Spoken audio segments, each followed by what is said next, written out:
दोस्तों, हमारे चैनल में आपका स्वागत है। आज हम फिर आपके लिए गौतम बुद्ध की सत्य घटनाओं पर आधारित कहानियां लाए हैं। तो आइए शुरू करते हैं। नमो बुद्धाय आपके जीवन को बेहतर बनाने का एक सकारात्मक तरीका है। आप हर दिन एक प्रेरणादायक कहानी जरूर सुनें। प्रेरणादायक कहानियां गहरे स्तर के ज्ञान को सीखने का एक शानदार तरीका है। यहाँ कुछ लघु प्रेरणादायक कहानियों का संग्रह है जो आपके मन और आत्मा के उत्थान की शक्ति को बढ़ा सकती है। प्रेरणादायक कहानियां हमेशा हमारे जीवन में महत्वपूर्ण भूमिका निभाती है, क्योंकि हम ऐसी कहानियों से बहुत कुछ सीख सकते हैं। प्रेरणादायक कहानियों का इतिहास उतना ही पुराना है जितना कि स्वर्ग और नर्क की अवधारणा कोई भी निर्धारित नहीं कर सकता है कि यह कहानियां वास्तव में कहां से शुरू हुई है। लेकिन तथ्य यह है कि यह कहानियां आत्म प्रेरणा और किसी के व्यक्तित्व को विकसित करने में महत्वपूर्ण भूमिका निभाती है। यह कहानियां हमेशा दिल को छूती है और भावनाएं पैदा करती है।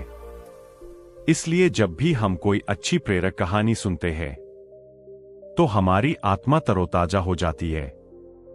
एक बालक अभी पूरे 2 साल का भी नहीं हुआ था कि उसके पिता की मृत्यु हो गई। ऐसी कठिन परिस्थिति में उसकी मां उसे लेकर अपने मायके में रहने लगी। सभी उसे नन्हा कहकर पुकारते थे। छोटे से कद का बालक शारीरिक रूप से दुर्बल था, किंतु मानसिक रूप से अत्यंत मेधावी। उसे जो कुछ भी कहा या सिखाया जाता वह बड़े मनोयोग से उग्रहण करता था। धीरे धीरे दिन बीतते गए और बालक 6 वर्ष का हो गया। एक बार वह अपने कुछ मित्रों के साथ मिलकर किसी बाग में फूल तोड़ने पहुंचा। वह बालक और उसके सभी फल तोड़ने लगे। तभी माली आ गया। उस बालक के सभी मित्र भाग गए, लेकिन वह माली की पकड़ में आ गया। माली ने उसे डंडे से पीटना शुरू किया। नन्हा मार खाता रहा और फिर धीमी आवाज में माली से बोला, मेरे पिता इस दुनिया में नहीं है, इसलिए तुम मुझे इस तरह मार रहे हो। बालक की बात सुनकर माली का हाथ रुक गया। माली शांत होकर बोला, बेटा, तुम्हारे पिता के न होने से तुम्हारी जिम्मेवारी और अधिक बढ़ जाती है कि तुम कोई गलत काम नहीं करो। यह सुनकर नन्हा बालक फूट फूट कर रो पड़ा और फिर कभी गलत काम ना करने का संकल्प लिया। यही नन्हा बालक बड़ा होकर लाल बहादुर शास्त्री के नाम से वक्त हुआ और प्रधानमंत्री के रूप में अपने गुण व व्यवहार से सर्वत्र प्रशंसा पाई। कथा का सार यह है कि माँ बाप के अमूल्य मार्गदर्शन के अभाव की स्थिति में और अधिक जिम्मेदार बनकर आत्म विकास करना चाहिए। 19वीं शताब्दी का एक प्रसंग है। मेदिनीपुर जिले के वीर सिंह नामक गांव में एक मां अपने पुत्र के साथ रहती थी। मां का रहन सहन अत्यंत सादा था और विचार अति उच्च। अपने पुत्र को वह सदा सुसंस्कार की शिक्षा देती थी। पुत्र भी मां का आज्ञाकारी था। मां बहुत संघर्ष कर पुत्र का पालन पोषण कर रही थी। पुत्र अपनी मां के कष्टों को देखता समझता था और इसी वजह से उसके मन में यह भावना थी कि बड़ा होकर अपनी मां को सभी प्रकार के सुख दूं। एक दिन पुत्र ने मां से कहा, मेरी बहुत इच्छा है कि तुम्हारे लिए कुछ गहने बनवाऊंगा। मां ने उत्तर दिया, बेटा, इस गांव में स्कूल नहीं है, तुम एक अच्छा स्कूल बनवाना, एक दवाखाना खुलवाना, गरीब और अनाथ बच्चों के रहने और भोजन की व्यवस्था करवाना, यही मेरे लिए गहनों के समान होगा। मां की बात सुनकर पुत्र रो पड़ा। वह पुत्र था पंडित ईश्वर चंद्र विद्यासागर और मां थी भगवती देवी वीर सिंह। गांव में इस पुत्र द्वारा स्थापित किया हुआ भगवती विद्यालय आज भी उन अमूल्य गहनों की कथा सुना रहा है। कथा का सार यह है कि स्वयं की सज्जा से अधिक समाज को संवारने की कामना ही मनुष्य को मनुष्यवकाशा कथाएं व दृष्टांत सुनाकर उनमें सदाचार जागृत करने का प्रयास करते थे। स्वयं महात्मा जी का आचरण भी तदनुसार नहीं थी। यदि कोई शिष्य अथवा श्रोता श्रद्धापूर्वक उन्हें कुछ भेंट करता तो वे तत्क्षण उसे किसी जरूरतमंद को दान कर देता। प्रवचन के पश्चात लोगों के प्रश्नों व जिज्ञासु का भी महात्मा जी समाधान करते। वे रामायण आदि ग्रंथ से शिक्षा ग्रहण करने की बात कहते थे। एक दिन किसी व्यक्ति ने उनसे प्रश्न किया, महात्मा जी, रामायण को सही माना जाए या गलत? उन्होंने उत्तर दिया, वत्स, जब रामायण की रचना हुई थी तब मैं नहीं था। राम जी वन में विचरण कर रहे थे, तब भी मेरा अता पता नहीं था। इसलिए मैं नहीं बता सकता कि रामायण सही है या गलत। मैं तो सिर्फ इतना बता सकता हूं कि इसके अध्ययन एवं इससे मिलने वाली शिक्षा से सुधर कर मैं आज इस स्थिति में हूं। चाहो तो तुम भी इसका प्रयोग कर अपना जीवन बेहतर बना सकते हो। सार यह है कि धर्म ग्रंथ व नीति ग्रंथ तर्क का विषय नहीं होते, उनमें सतोमुखी जीवन के तत्व होते हैं। अतः उनसे अपने जीवन को सार्थकता देने की शिक्षा ग्रहण करनी चाहिए, न कि उन्हें तर्क की कसौटी पर कसना चाहिए। उपन्यासकार डा क्रोनिन अत्यंत निर्धन थे।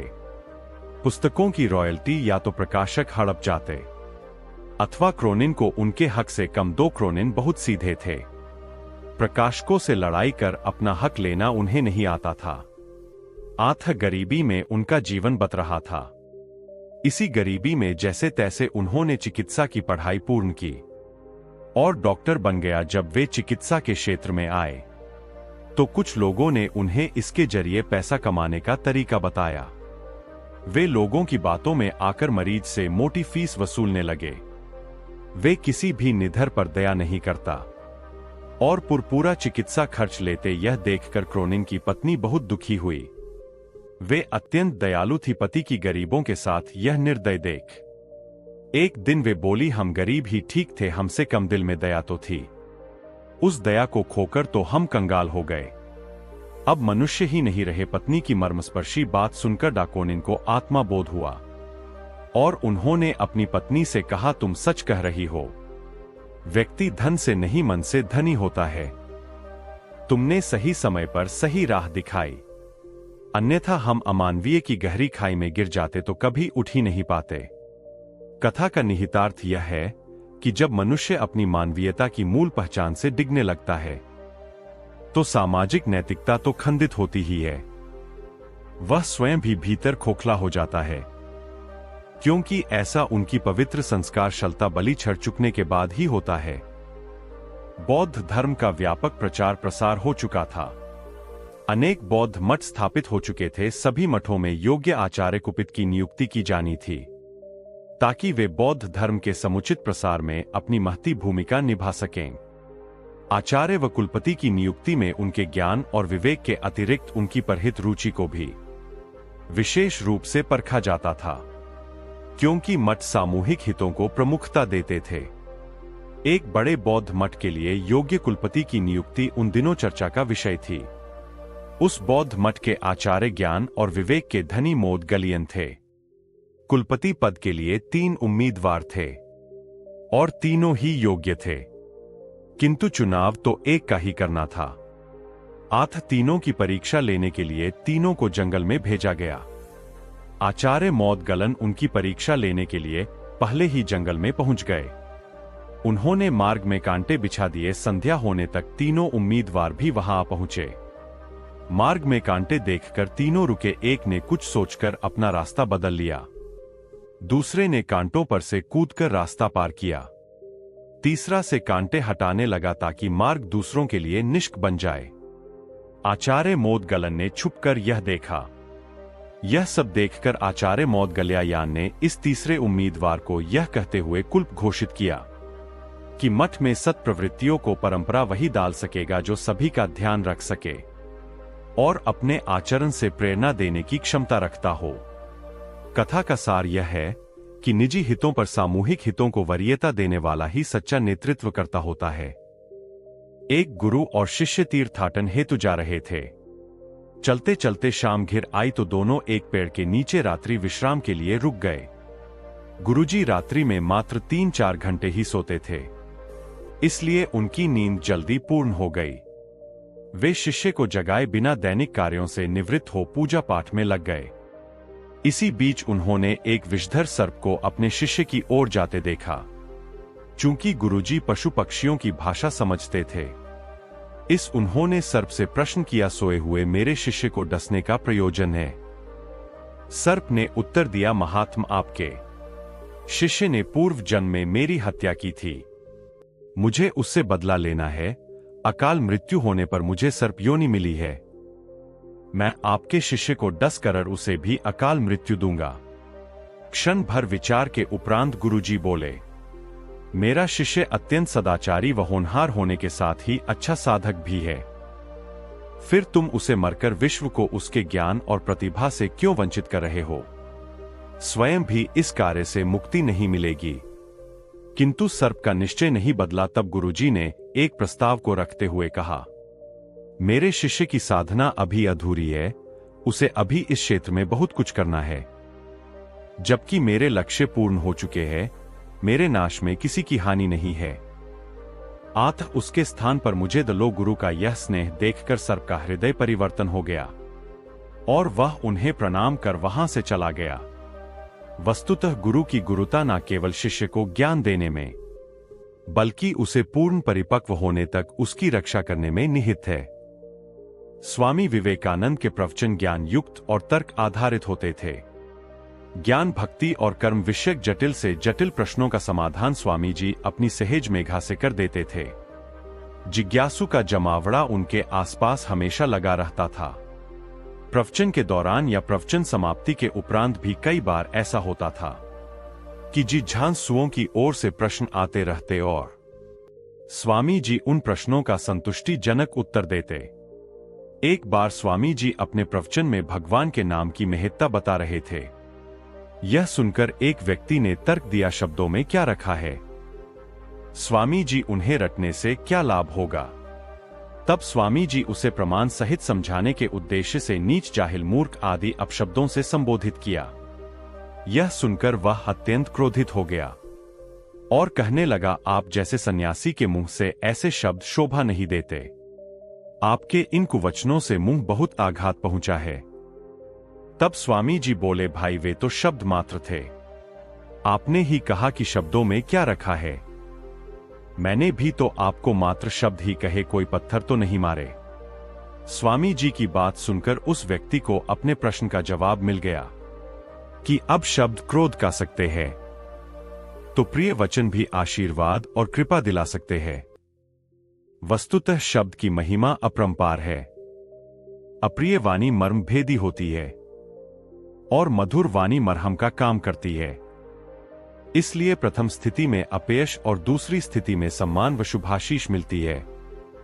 एक किसान था जिसके 2 बेटे थे। वह बहुत ही आलसी और निकम्मे थे।